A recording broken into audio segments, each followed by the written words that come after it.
I know, ভিডিওটা দেখার পর অনেকেই ভাববে যে ওরা পাগলের মতো কি করতেছে। আসলে গ্রামীণ পরিবেশে সন্ধ্যাবেলা বের হয়েছিলাম ঘুরতে। তো হাঁটতে হাঁটতে একটা জায়গায় চলে আসছিলাম, যেটা হচ্ছে পিঠাকুড়ি।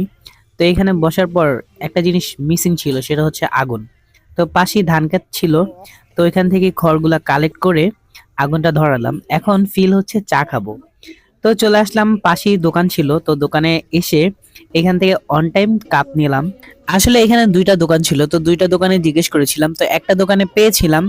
দেন ভাবলাম দুধ চা খাবো, তাই হরলিক্স নিয়ে নিলাম। হরলিক্স নিয়ে মামাকে জিজ্ঞেস করলাম, মামা আপনার কাছে কি ড্যানিসের বাটা মাটা আছে?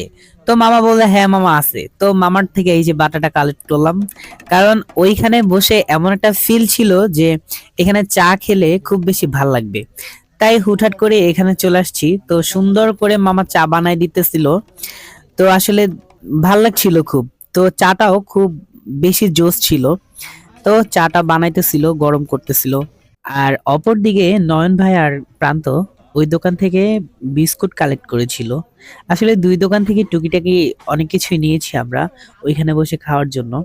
আসলে এখানে যখন ফার্স্টে বসেছিলাম তখনই মনে মনে ভাবছিলাম যে এখানে আগুন ধরালে আর এখানে বসে চা খেলে খুব বেশি ভালো লাগতো, খুব বেশি আনন্দ লাগতো আমার।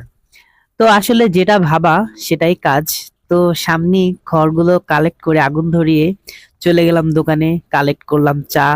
আসলে এখানে যে অন টাইমের কাপগুলা পাবো আসলে ভাবিই নাই।